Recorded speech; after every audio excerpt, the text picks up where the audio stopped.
Hello YouTube. In today's video, I will be showing how I made salmon chowder for the first time.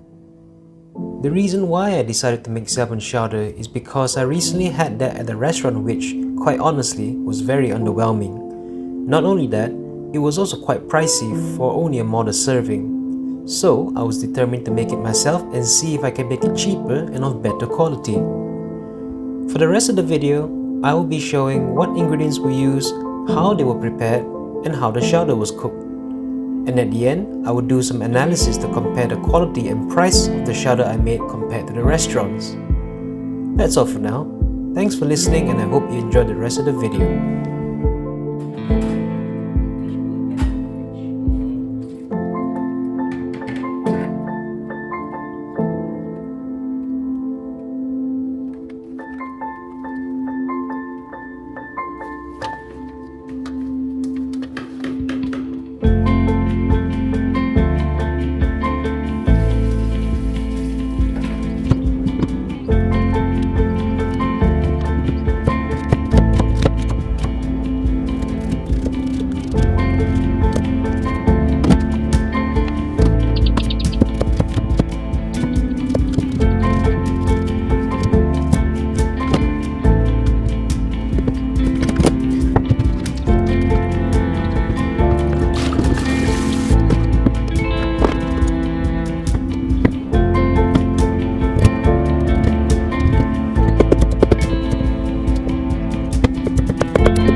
Assalamualaikum.